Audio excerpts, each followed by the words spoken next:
Est-ce que vous voulez vous réjouir de vous-même? Arrêtez de comparer et de rivaliser et restez avec moi aujourd'hui et apprenez comment faire ça.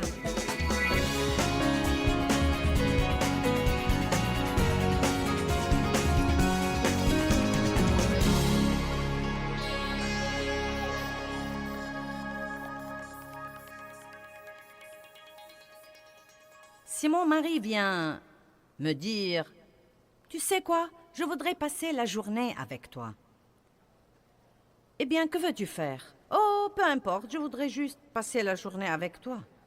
Vous savez, il ne s'agit pas tant de ce que nous ferions ensemble que du fait qu'il voulait vraiment être avec moi. Et je crois que nous nous laissons entraîner par le truc. Dieu, que veux-tu que je fasse? Que veux-tu que je fasse? Que veux-tu que je fasse? Je dois lire mes 6 chapitres et prier pour 1 heure et parler en langue et faire ceci et faire mes confessions et faire quelque chose d'autre et dip, dip, dip, dip, dip, dip. Et je ne crois pas que tout cela impressionne Dieu. Je crois que nous devons juste être là et nous allons parfois lire et parfois prier et parfois chanter et nous allons parfois rire et parfois pleurer et j'ai beaucoup pleuré en ces temps-là. Mais écoutez, croyez-moi, si vous prenez une partie de votre temps et que vous la consacrez pour être avec Dieu, être avec Dieu, et si vous prenez délibérément le temps pendant ce temps pour recevoir, très souvent, quand nous entrons dans notre temps avec Dieu, nous essayons de lui donner. Il n'a pas besoin de ce que vous avez, à part votre adoration. Dites-lui donc, Dieu, j'ai besoin de toi. Je reçois le pardon de mes péchés. Beaucoup de fois, nous demandons des trucs et nous ne prenons jamais le temps de les recevoir. Oh Dieu, pardonne-moi s'il te plaît. Dieu, pardonne-moi, pardonne-moi. Pourquoi ne pas prendre le temps pour dire « Je reçois ton pardon. Je reçois ta miséricorde. Je reçois ta grâce et je reçois ta force pour faire tout ce que je dois faire aujourd'hui. Je les reçois de toi. » De toute façon, quoi que vous vouliez comprendre de ça, j'ai senti que Dieu m'a dit de vous dire que vous devez prendre le temps de vous guérir. Vous devez prendre le temps de vous guérir et de vous rétablir. Vous devez recevoir une révélation sur l'amour de Dieu. Vous devez laisser Dieu vous sécuriser quant à qui vous êtes en lui avant d'aller dans le monde et avant d'être en but au tir de nouveau. Amen? Écoutez-moi bien. Saul lançait des projectiles à David. Et les Sauls de ce monde nous lancent toujours des projectiles aujourd'hui. Vous ne pouvez pas vivre dans le monde et ne pas recevoir de projectiles. Vous devez apprendre à être assez fort pour ne pas être dévasté par ce genre de trucs. Amen? Donc, pensez à un patient. Je pensais à quelqu'un qui a eu un accident grave. Et si vous êtes dans le monde depuis quelque temps, cela ressemble plutôt à ça. Vous sentez que vous avez eu un accident grave. Mettons que l'ambulance vienne vous prendre et qu'on vous mette aux soins intensifs. Personne ne s'attend à ce que vous fassiez quoi que ce soit. On veut que vous soyez aussi immobile que possible et on vous accroche toutes sortes imaginables de tuyaux. Et vous êtes juste couché là. Et en fait, plus vous essayez de bouger, plus on va vous dire « restez immobile ». Si vous essayez de faire quoi que ce soit, on vous dira « non, tu devrais te reposer ». Je crois parfois que le diable nous crie toujours dans les oreilles « Eh bien, que vas-tu faire? Que vas-tu faire? Que vas-tu faire? Que vas-tu faire ?» Il faut plus de discipline pour ne rien faire pour quelque temps et de prendre le temps de guérir qu'il n'en faut pour entrer dans un autre comité et rester occupé pour une autre année. Si vous allez applaudir, ne vous arrêtez pas à mi-chemin.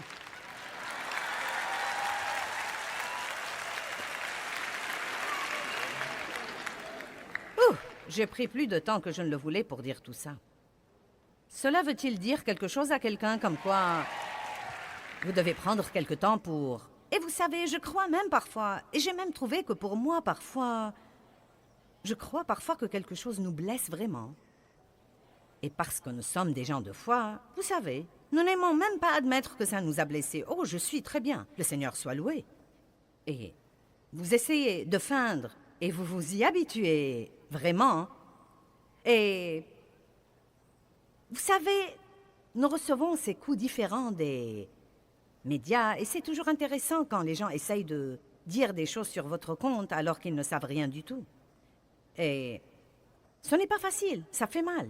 Mais quand ça vous arrive plusieurs fois, cela devient un peu plus facile. Mais écoutez-moi, La dernière fois que ceci m'est arrivé, j'ai pensé « Oh, je suis très bien, je suis très bien. » Et vous savez quoi? 3 mois plus tard, j'ai compris que je n'étais pas très bien.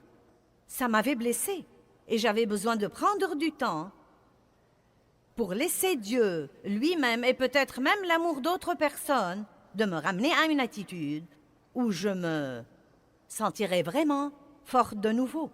Donc, vous devez parfois prendre ce temps-là. Si quelque chose vous a blessé, même si c'est quelque chose qui ne se reproduira pas, vous savez, vous devez l'avouer à Dieu et prendre le temps d'avoir la guérison et le rétablissement dont vous avez besoin. Sinon, vous passerez votre vie blessé et saignant. Et si vous êtes comme ça, vous finirez par blesser les autres. Car les gens qui souffrent font souffrir les gens. Prenez donc le temps dont vous avez besoin pour vous guérir. Maintenant, nous croyons que la joie vient d'avoir ce que nous voulons quand nous le voulons. Si seulement je pouvais avoir ce que je veux, tout de suite, parce que nous le voulons toujours maintenant. Y a-t-il quelqu'un ici qui espère que son exaucement viendra maintenant? Maintenant. Maintenant. Je le veux. Si je pouvais l'avoir maintenant, je serais heureuse. Ce qui gêne dans cette théorie est que l'exaucement ne viendra pas maintenant et ne sera même pas exactement ce que nous avons espéré qu'il sera. Et nous devons croire que Dieu a un meilleur plan et une meilleure idée que nous. Si avoir ce que vous voulez chaque fois que vous le voulez et quand vous le voulez rend les gens heureux, pourquoi donc les gens les plus riches et les gens les plus célèbres au monde ont-ils tellement de problèmes? Pas tous, bien sûr, mais beaucoup de gens dont vous pensez. Non, mais ils ont tout. Le taux de suicide le plus élevé est parmi cette catégorie de gens.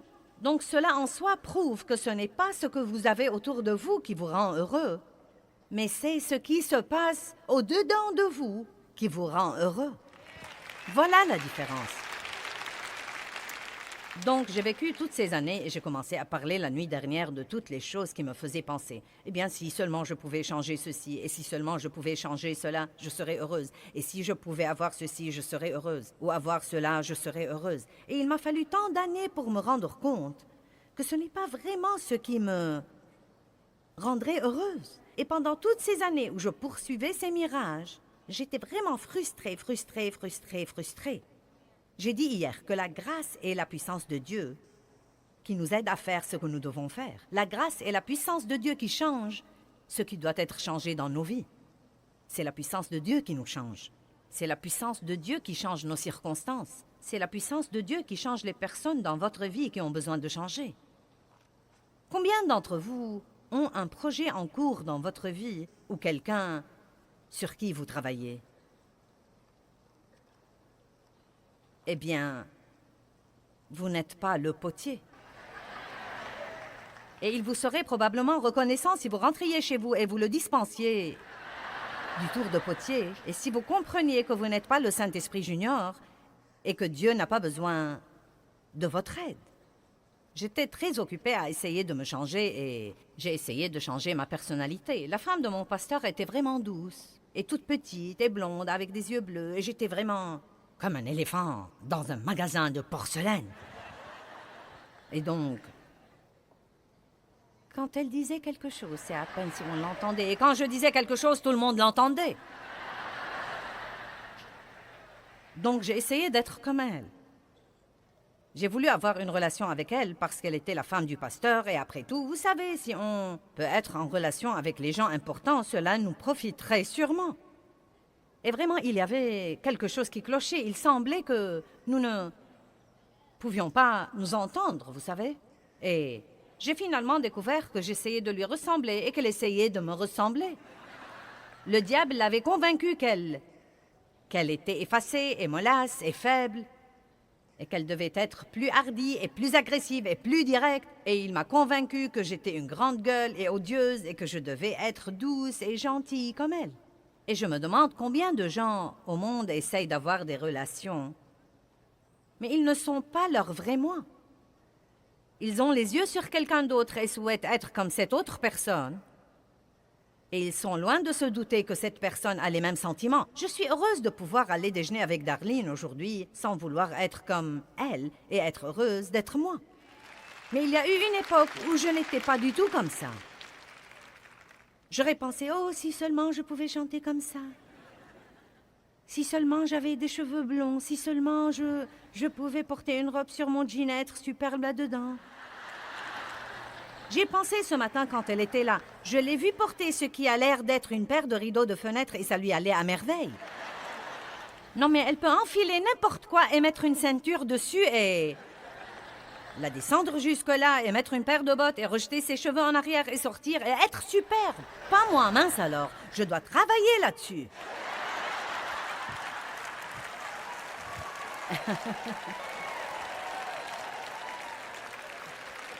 Non, mais il y a vraiment des personnes comme ça. Elles peuvent enfiler de vieux trucs et être super. Vous savez? Non, mais je dois travailler là-dessus.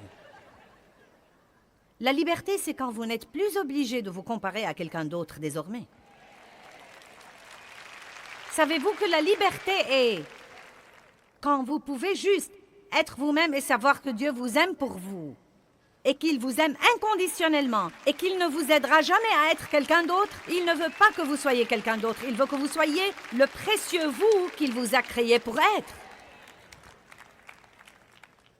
Vous ne devez pas comparer. Vous ne devez pas rivaliser. En fait, plus vous faites ça, plus vous serez frustré.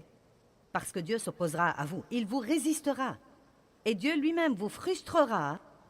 Car je crois que c'est insultant pour Dieu qui s'est ingénié avec amour à nous former, selon le psaume 139, dans le ventre de nos mères, de sa propre main, soigneusement, dit la Bible, et merveilleusement, comme s'il brodait une belle œuvre d'art. Et ensuite, il a regardé tout ce qu'il a créé, dit la Genèse, et il a dit que c'était bon. C'est bon, tout ce qu'il crée est vraiment bon. Puisqu'il vous a créé, vous êtes bon. Et vous êtes unique. Et il ne veut pas que vous essayiez d'être quelqu'un d'autre. Maintenant, je ne dis pas que les gens ne peuvent pas être un exemple pour nous. Ils peuvent être un exemple, mais ils ne peuvent pas être un modèle. Ils ne peuvent pas être le modèle selon lequel nous vivons et nous croyons que c'est comme ça que nous devons être. Amen. Je n'aimais pas mes dons et mes talents. Je n'ai jamais été douée pour les travaux manuels. Non, mais vous savez, je ne veux pas vous choquer, mais je suis comme... Je ne m'intéresse pas à la cuisine ou... Vous savez, à rien de tout ça. Vous savez, c'est comme... Non, mais Darlene m'a dit un jour, « Est-ce que tu aimes cuisiner quand tu as du temps libre? » Je lui ai dit non. Tu te souviens? Mais elle aime ça. Non, mais elle adore ça, vraiment. Non, mais comme... J'étais avec Martin l'autre jour et il m'a dit qu'il allait venir avec sa famille passer 2 semaines chez nous. Et j'ai compté les personnes qui seront dans une même maison. C'est comme... Combien? Il y a 6 enfants et leurs parents. Ça fait 8 et ensuite vous avez vous et Marc. Et 3. Donc ça fait 5 et 8. Ça fait 13 personnes dans une même maison pour 2 semaines. Il n'y a pas moyen que je fasse ça. Non mais je peux vous mettre dans un bel hôtel, mais vous n'allez pas loger chez moi. Vous feriez bien de passer un soir dîner chez moi.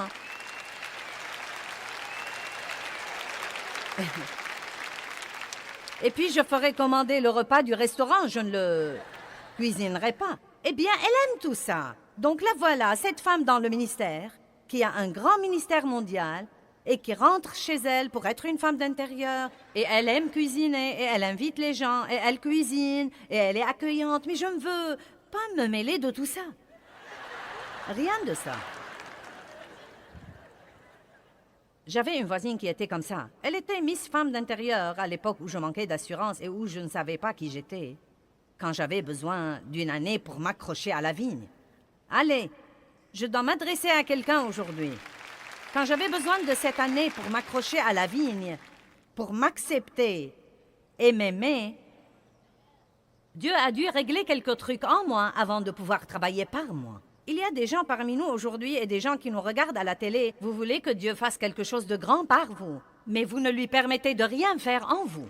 Vous devez tout d'abord régler quelques problèmes dans votre propre vie et arrêter de dire « je suis comme ça et je n'y peux rien, je suis comme ça ». Vous savez, si vous êtes susceptible et si vous êtes blessé et si vous en voulez aux autres pour leur bénédiction et si chaque fois que quelqu'un essaye de vous dire une parole de correction, vous vous mettez sur la défensive, il y a quelque chose qui ne va pas. Et ce n'est pas la faute à quelqu'un d'autre, c'est votre faute à vous. Et vous devez vous réunir avec Dieu, vous accrocher à la vigne assez longtemps pour découvrir ce qui cloche chez vous ou ce qui ne va pas chez vous pour que vous puissiez vous guérir et être heureux.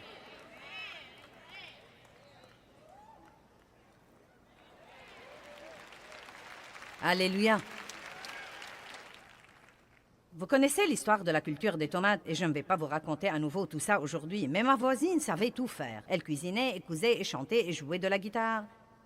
Et tondait le gazon. Je ne savais même pas mettre la tondeuse en marche. Et donc, elle m'a persuadée de jardiner et de prendre des leçons de couture pour coudre les vêtements de ma famille parce qu'elle cousait les vêtements de la sienne. Et je détestais cette fichue machine à coudre. Je détestais ce jardin. Je me suis acheté l'équipement de mise en conserve et je le détestais. Nous avons jardiné et cultivé des tomates, j'avais mon équipement de mise en conserve et les tomates mûrissaient. C'était le jour de la cueillette des tomates et j'ai regardé par la fenêtre ce matin-là où nous allons cueillir les tomates et les mettre en conserve et être dans la cuisine, essuyer toute la journée et être malheureuse. Mais nous aurions au moins nos tomates à regarder. Je me suis dirigée vers le jardin et un essaim d'insectes était passé par là et avait creusé de grands trous dans toutes mes tomates.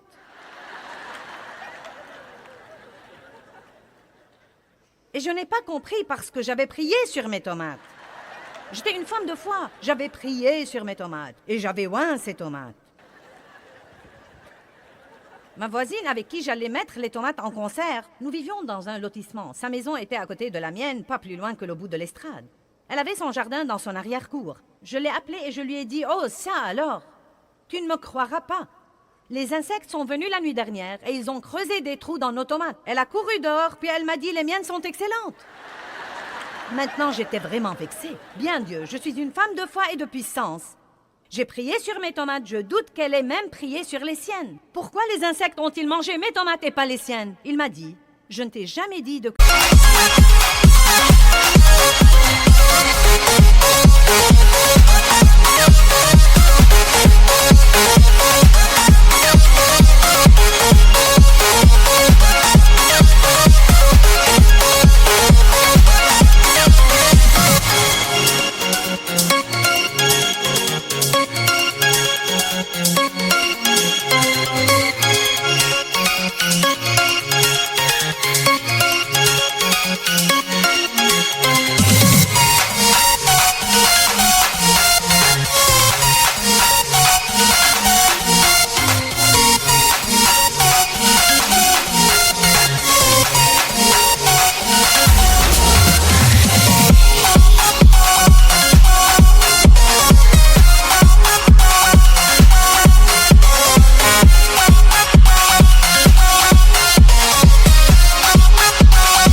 des tomates. Je ne suis donc pas obligée de protéger tes tomates.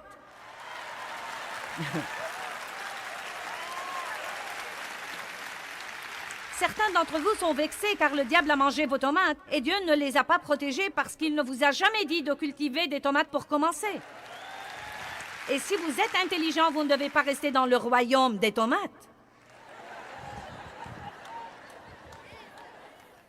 Allez, quelqu'un comprend quelque chose, je peux voir ça. Eh bien, je ne comprends pas pourquoi ça ne marche pas. Je ne comprends vraiment pas. Je fais de gros efforts, j'essaye vraiment, j'essaye. Et rien de ce que je fais ne marche. Oh, allez vous accrocher à la vigne pour un an. Et arrêtez d'essayer de faire ce que font tous les autres. Quelqu'un passe par l'église et dit qu'on est censé lire toute la Bible tous les ans. Donc maintenant, vous êtes en sueur tous les matins pour lire 8 chapitres de la Bible et pouvoir les cocher sur votre calendrier. Et Dieu ne vous a même pas oint pour ça. Écoutez-moi, parfois je dois toujours regarder la première page de la Bible et la table des matières pour trouver un chapitre particulier. Et je suis une enseignante de Bible internationale. Je suis désolée de vous faire redescendre sur terre.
devrais pouvoir les mémoriser et les citer et faire tous ces trucs-là, mais... Oh, eh bien! Me voilà! Mais il paraît que ça marche d'une façon ou d'une autre. Dieu fait quelque chose. Amen? Dave peut toujours se les rappeler parce qu'il les a appris à l'école primaire. Je n'ai rien appris à l'école primaire, sinon à détester les gens.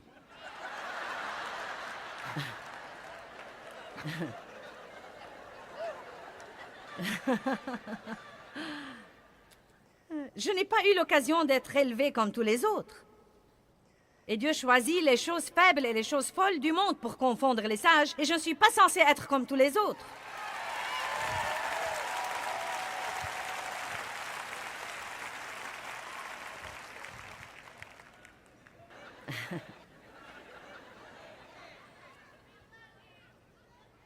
Recevez la grâce d'être vraiment qui vous êtes. Abandonnez tous ces trucs. Jouissez de votre vie, mais vous n'allez pas jouir de votre vie si vous ne vous aimez pas. Vous devez commencer par vous aimer vous-même. Et cela veut dire ne plus regarder ce que tous les autres savent faire et vouloir le faire vous-même. Je me suis armée de patience et j'ai cousu 2 choses à mon mari. Je lui ai cousu un short et une chemise. Vous vous rappelez de l'époque où le stretch était à la mode et savez-vous ce qu'était étendre et coudre?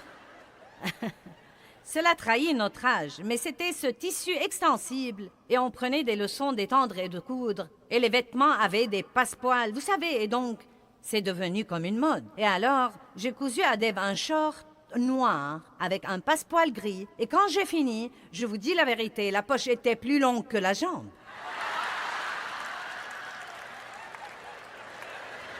La jambe était jusqu'ici et la poche jusque-là. Ensuite, un jour, j'ai ourlé la manche de sa chemise et je l'ai ourlé d'en haut au lieu d'en bas. Et j'ai dû m'asseoir au sous-sol avec ce petit truc pour le défaire. Et ce que je voulais faire était chasser les démons.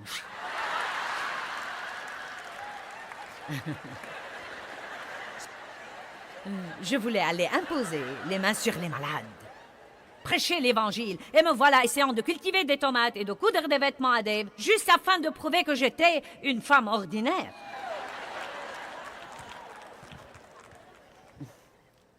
Vous savez quoi, je suis la femme la plus ordinaire qui soit, parce que je suis ce que Dieu veut que je sois, et tout ce que je dois être dans la vie, et ce qu'il veut lui-même que je sois. Ne vous asseyez jamais dans l'assemblée pour regarder quelqu'un sur l'estrade et souhaiter être à sa place. Ne faites jamais ça. Vous insultez Dieu beaucoup quand vous faites ça. Vous devez être satisfait de votre don et de votre personnalité et de ce que Dieu vous a appelé à être. Regardons Jean chapitre 3 pour un instant.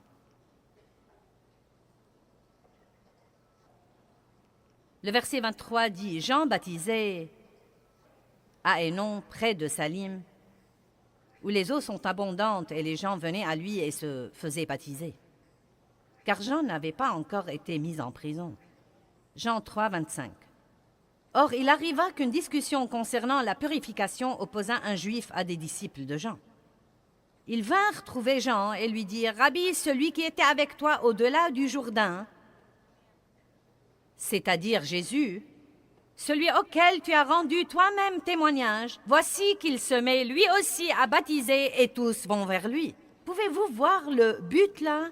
L'ennemi travaillait par quelqu'un pour essayer d'exciter la jalousie et la crainte de Jean et lui faire croire que le ministère d'un autre allait devenir plus grand que le sien. Jean, tu étais l'homme. Tout le monde venait à toi. Tu es celui qui baptisait et qui criait « Repentez-vous !» car le royaume des cieux est proche. Mais nous devons te dire quelque chose.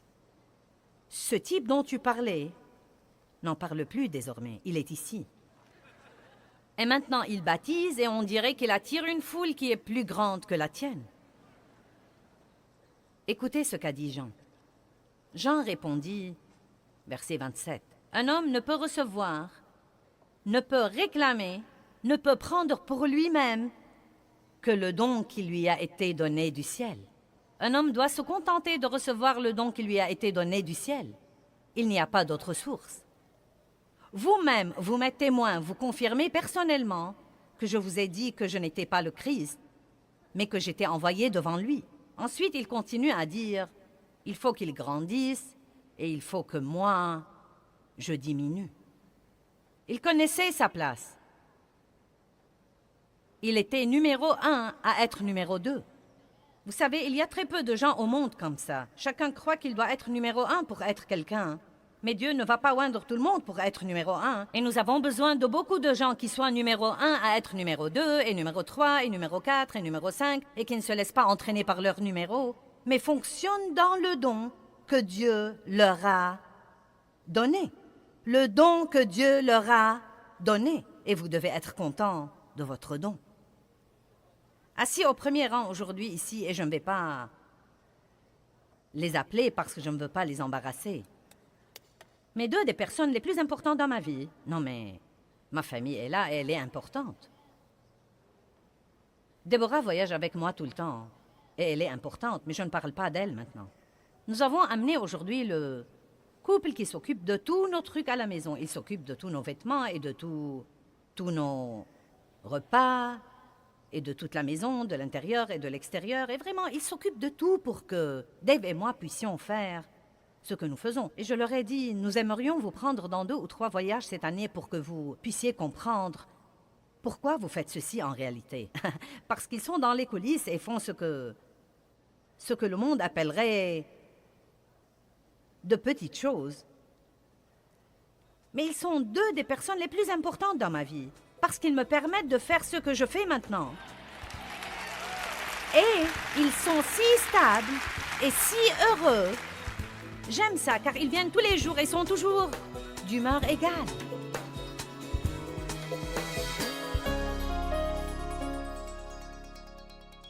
Eh bien, je veux personnellement vous encourager à vous réjouir de qui vous êtes. Comprenez que Dieu a fait de vous quelqu'un de spécial et célébrez vous.